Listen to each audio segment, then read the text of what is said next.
And joining us now here on the Jay Stevens podcast, it is Jack Grossman of ESPN Louisville. Jack, how you doing?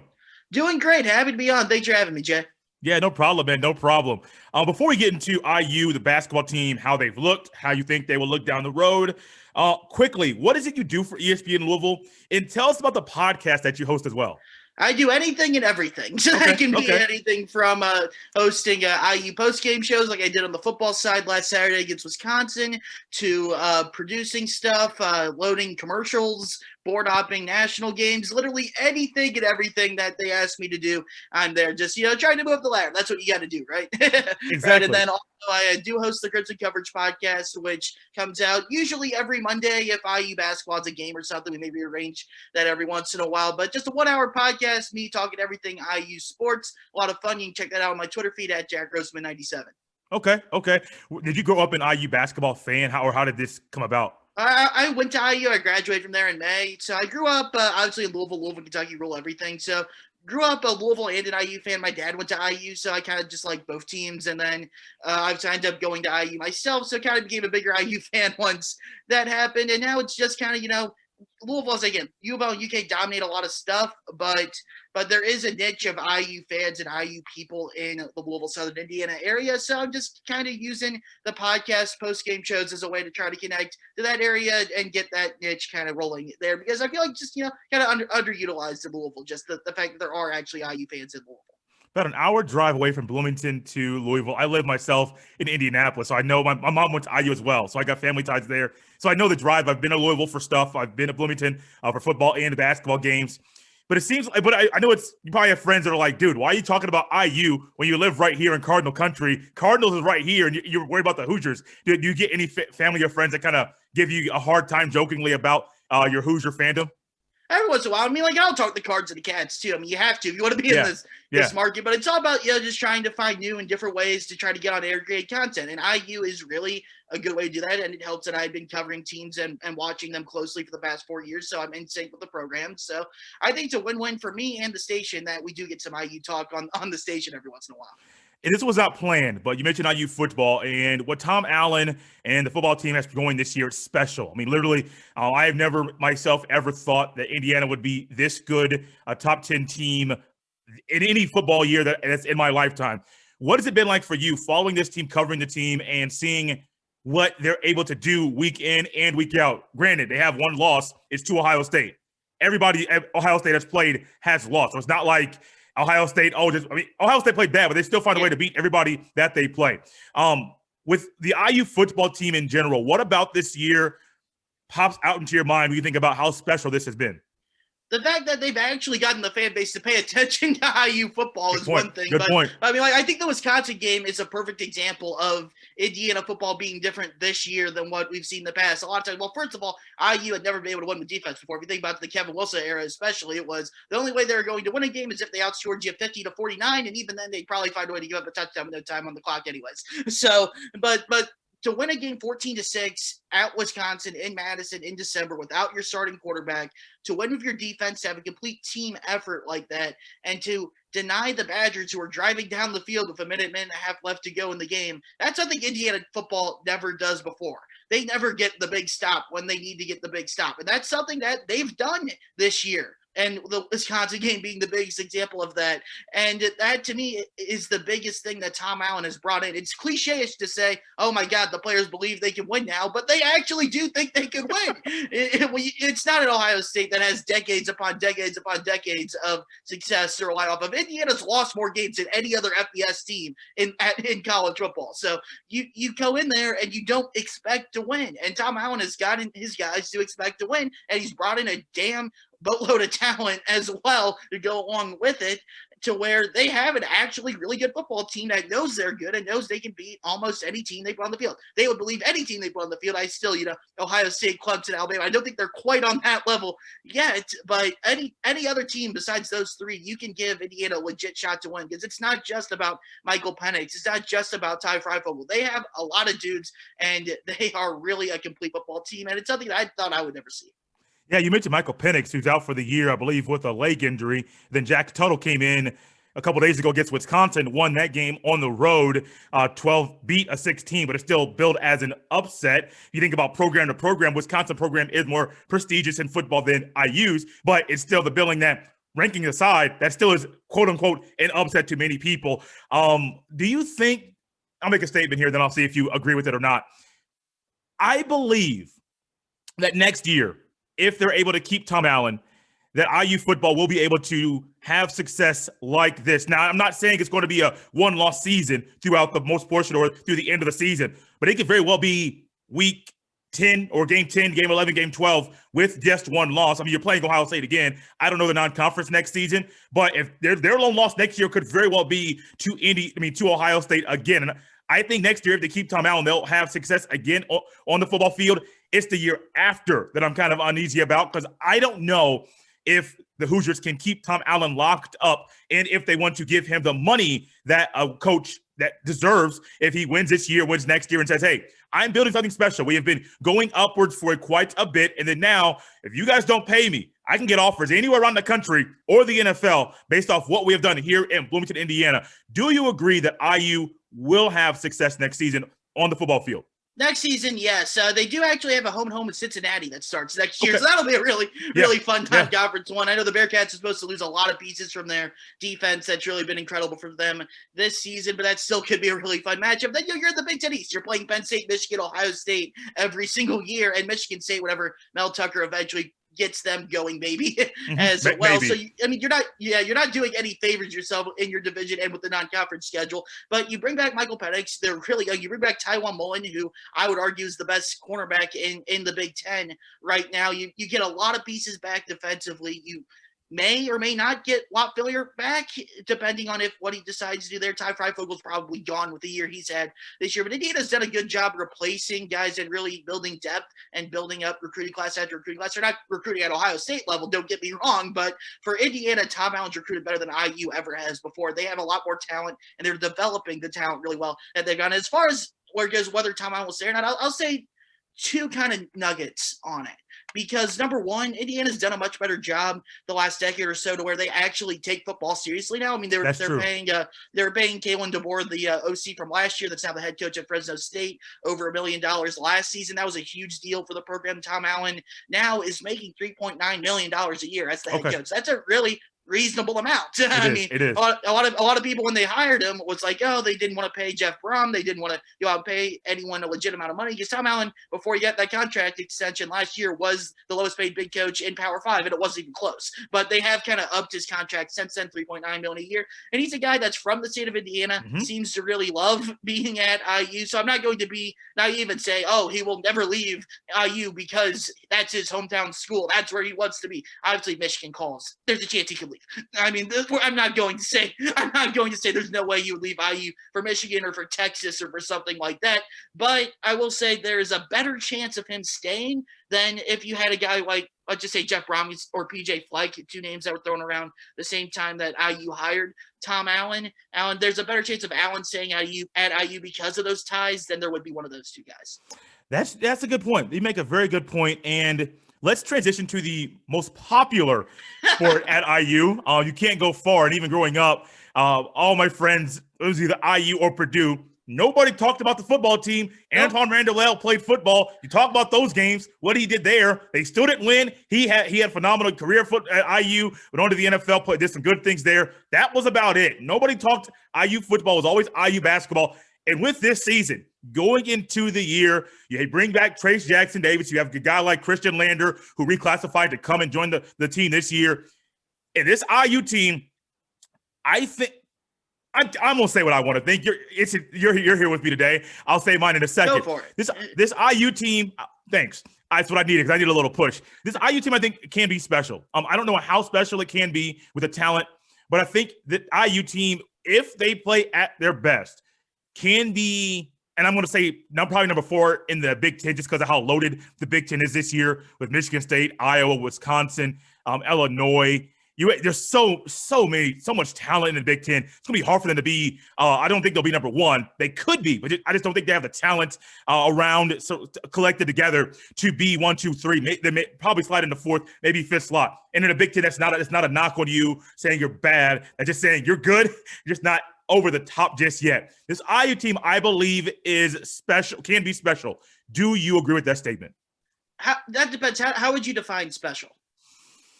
Oh, man. When I say special, I'm thinking 20-plus wins, Sweet 16, and Archie keeps his job.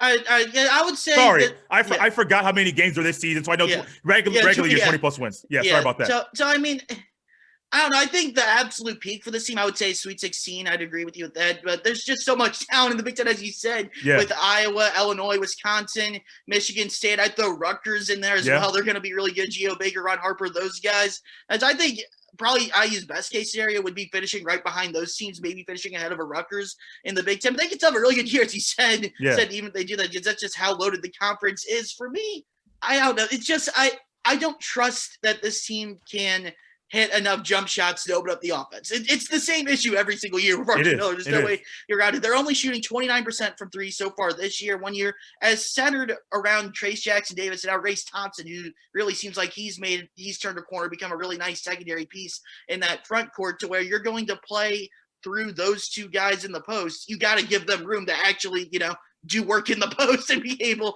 to have space to maneuver and score. And how does that happen? You got to hit jump shots, and you got to have guys on the perimeter that can beat guys off the dribble, break them down one-on-one to be able to draw help defenders to get those guys free. And Indiana just hasn't shown they can do those two things. Other than Al Durham, who's hurt now, who sprained his ankle in the Texas game, Indiana hasn't had a guy who's taken more than 10 threes on the season and has made more than 30% of them.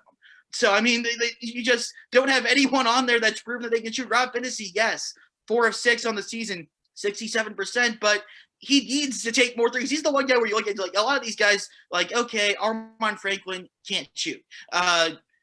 Trey Galloway probably can't shoot. These guys that were supposed to be shooters, but we've seen them shoot enough throughout the first 3-4 games in Franklin all last year to where you don't trust that the ball's going in. Rob Finney's the only guy that's on the floor that you trust the ball's going in when he shoots it, and he doesn't want to shoot the ball. And it's really perplexing, and it's really been interesting because that's year 3 of that now, Rob Finney, to where he has that shot. He just needs the confidence to be able to shoot it. And I don't know how Archie Miller gets it out of him when he has to be able to do it the past couple of years. Atlanta's a really interesting piece as well because, as I said, you got to have guys that can draw the attention away from the big man, break guys down one-on-one, get in the paint and score, or kick out to a Durham or a Finney or Jerome Hunter if he could get things going. He was 40% from 3 in Big Ten play last year, to really, again, just take the pressure off of Jackson Davis and Race Thompson.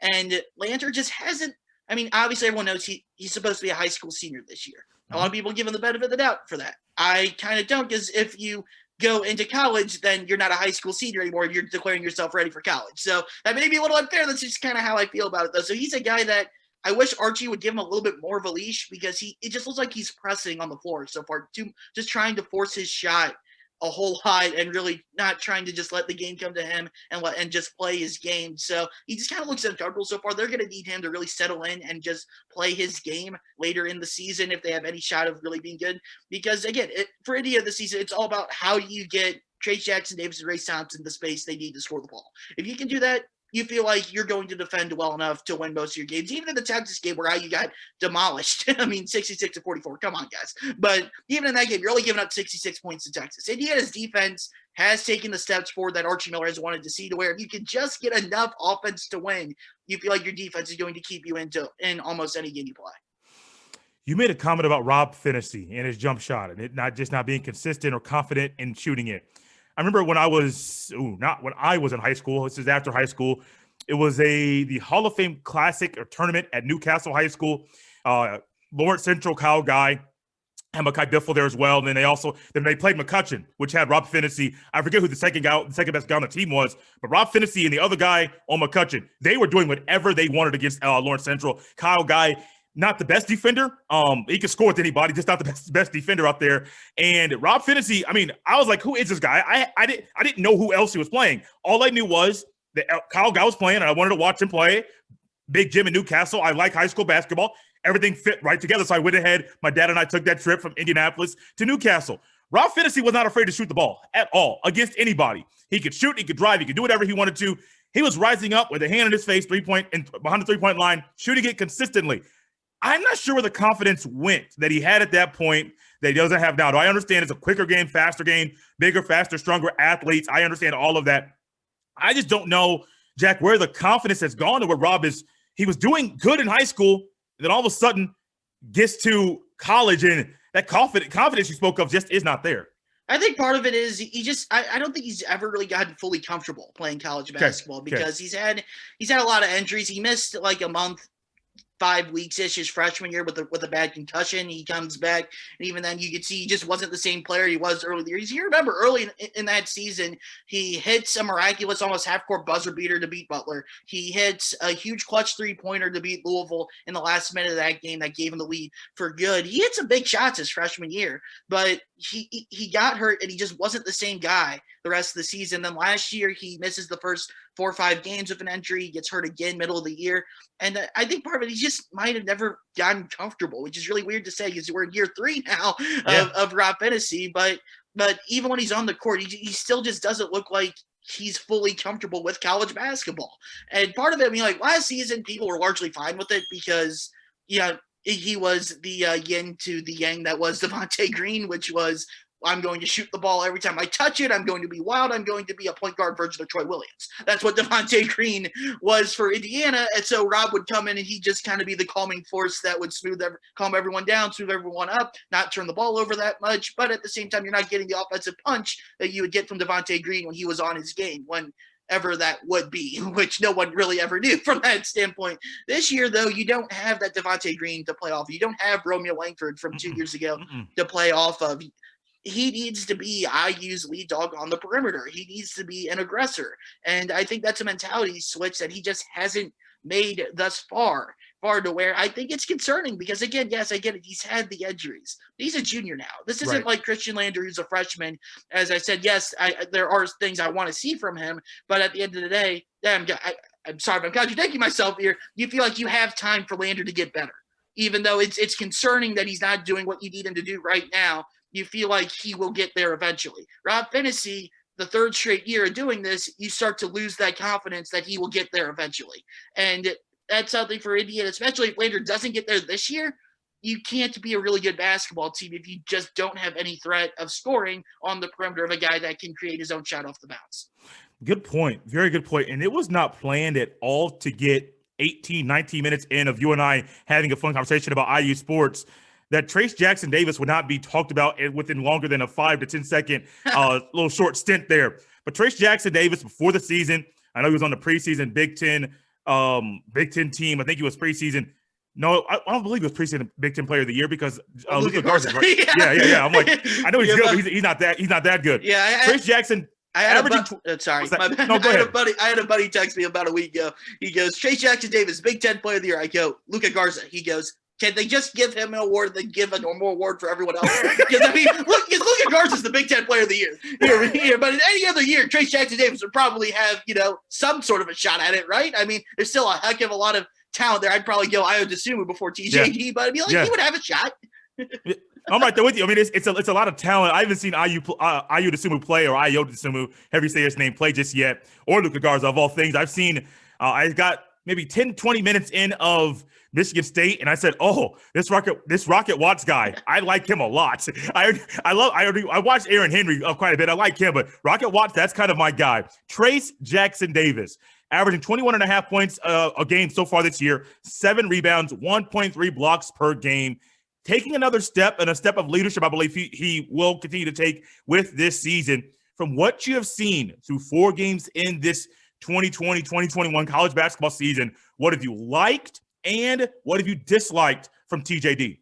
I like the Stanford game. Everything about the Stanford game. Okay. Yeah, I mean, obviously he scores 31 points. You're gonna like what he does in that game, but he the most important thing from that game, 2 areas that TJD kind of struggled in earlier in the season. I know short sample size, but still, in IU's first 3 games of the year before Stanford was he really oddly struggled finishing around the rim in IU's first 3 games. He wasn't shooting a great percentage, though he was scoring a lot of points. He was high volume a little bit, but he missed a lot of bunnies just around the hoop, just around the basket that you're not used to seeing him miss. So I don't know if that was like a rust thing from it being so long since they had played with, the awkward COVID year or whatever that would be, but he just missed a lot of easy shots that you would expect him to normally make. And against Stanford, he took care of business. He didn't do that. So I mean, that's simple, but that's true also. But then the other thing, he hit his free throws against Stanford.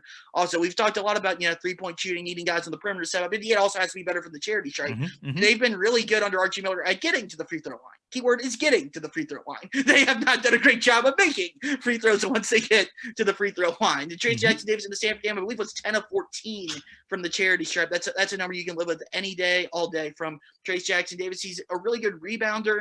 He's been really good. I really like the pairing with him and Race Thompson. I think that works a lot better for them than Joey Brunk does. They seem to play off each other a little more, especially if Race Thompson can continue to hit some jumpers from the high post 3-point line to space things out a little bit more. And Trace especially, I mean, he's a guy that we hear this from Archie Miller every year. He goes, the bigs can shoot threes now. And then the bigs don't shoot threes. and Trace Jackson Davis hit a couple mid-range jumpers. I think I've just been kind of trying like 2 of 5 maybe on the year. So, I mean, you can live with that. That's more than what he would do last year. Ray Sounds, I said, hit a 3 against Stanford. He's 1 of 2 on the year. So it's not like that's a huge sample size on that either. So you're not seeing him stretch the floor as much as you would want to see. However, he's so good on the block. If you have someone else do that, again, that doesn't really matter too much. That matters more for his pro prospects down the road. And then I would say just the Texas game. It worried me how Texas's front line was able to kind of bully him and Race Thompson as well, to where they set the tone and dominated that game. The only way Indiana is going to be good this year is if their front line is the best front line on the court in every game they play.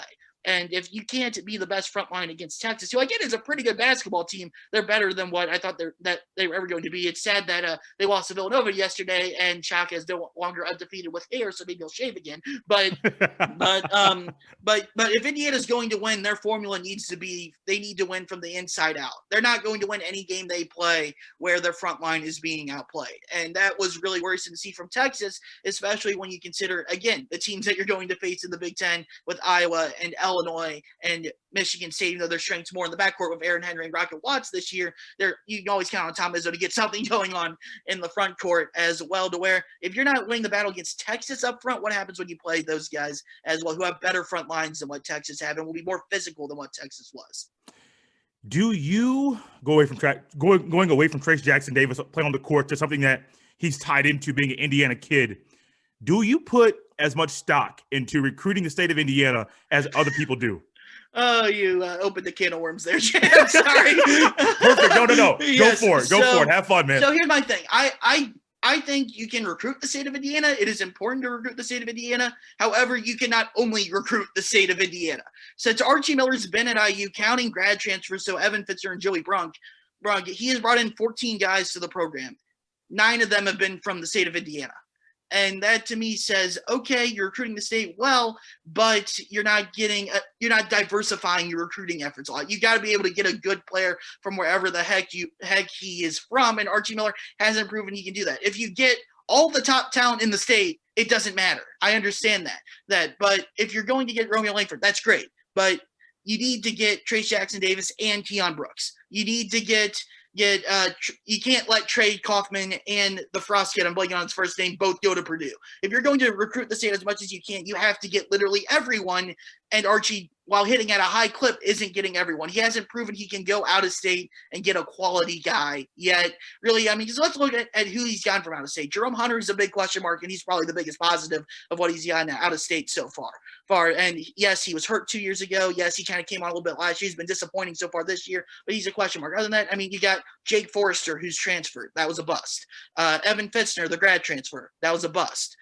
Trying to think who else he's brought. Jordan Geronimo's a freshman. We don't know a lot about him yet. I think he has potential, but we don't know yet. And I'm blanking on the 5th guy, but Indiana just hasn't been able to A, get all of the recruits in state, and B, be able to get anyone of note out of state and have them actually give them production on the floor. I don't think you can just win with 5 guys from the state of Indiana like Bob Knight did back in the 1970s. You got to be able to diversify, and I wish Archie Miller would. And they got a chance. If they get Aminu Muhammad, that could potentially change the narrative. So, but if you don't land him, that's a big miss, because what everyone say when they didn't get Trey Kaufman, well, you got Muhammad and Mason Miller out there. Well, you left on Mason Miller, he's at Creighton now. So you have to get Aminu Muhammad. If you could get him, that would potentially open the door to changing that narrative. But right now, And I know I'm in the minority on it. I don't think you should be recruiting only guys from the state of Indiana, and that's basically what Archie's done so far.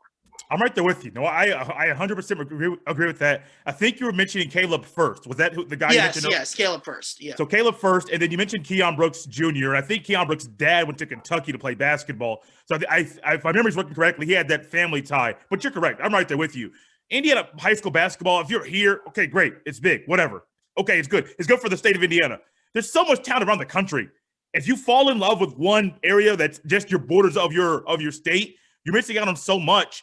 And I think Archie saw and heard in his ear, you got to get Mr. Basketball in your own state or you're a failure. You got to get that guy. So Romeo Langford, the kid from Bloomington South, I just forgot his name. Leo.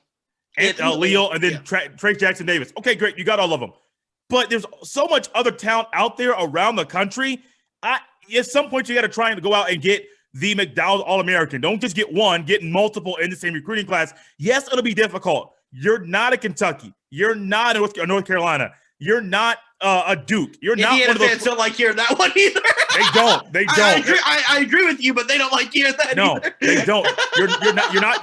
You're not those programs, and it's very tough. It's a tough pill to swallow to where you're saying, well, we are Indiana. We're one of the elite programs. We're one of the blue bloods. Okay, guys, when it's your time to play them, win. Okay, well, you don't want to play them. Well, you're not one of them because you can't beat them if you don't play them. You're not those programs. They're able to churn out 3 or 4 or 5 every year, as whereas to you, you're happy to get the Mr. Basketball in your state. Romeo Langford, great high school basketball player. College, different story. NBA, different story. Once you get up there, you got to start. If you want to go play with the big boys, you got to recruit like that. And I know if my mom were here, my mom would say, "Don't make fun of my school, mom." She's joking around. She understands. IU basketball is not what it used to be even 10 years ago. Even the early days of Mike Davis, early 2000s. That's not what IU basketball is right now. Recruiting the state is great, but you got to find a way to get bigger and better recruits, Jack, year after year after year. And if he doesn't, Archie, okay, cool. You're an okay to good coach now. You very well could find yourself not having a job at Indiana simply because you're stuck in the state of Indiana and not trying to get the bigger and better recruits that are around the country. And that's the awkward thing. I feel like we're the only two people that are sitting here noticing that everyone else, because they were so mad at Tom Crean for not recruiting the state enough. I guess you don't want Fitzgerald Oladipo or OG Anunoby. I guess you just don't want those types of guys. Right. But I mean, he has to be able to recruit other guys. This isn't the Bob Knight era where you can just get a bunch of Indiana guys and win. It's just not that anymore. And one more thing on it, I mean, you can recruit the state when you have a class like the Romeo Langford class where you can get a Langford and a Rob Fennessy in the same class. Okay, that's great. You can have really good classes from the state of Indiana. Not just like how every freshman class in college basketball isn't created equal. Every class in Indiana is not created equal. I think this year's freshman class is a good example of that. Christian Lander doesn't reclassify. Even he, again, doesn't look like the guy that everyone touted him up to be right now. There wasn't a lot of major D1 talent in the state of Indiana to where Anthony Leal and Trey Galloway, yes, they might be nice pieces down the road 2-3 years from now, especially Galloway, who's shown some signs of promise early on this year. You're not going to get the studs that you need to be on the same level as the Blue Bloods in college basketball just by recruiting the state when the state doesn't have any top class players in its class, because as good as Indiana is as a state producing high school basketball talent, it's not going to have it every single year. So a year like this is where it really hurts Archie Miller even more than the bigger years to where you got to be able to go out and get someone else, and Archie couldn't do it.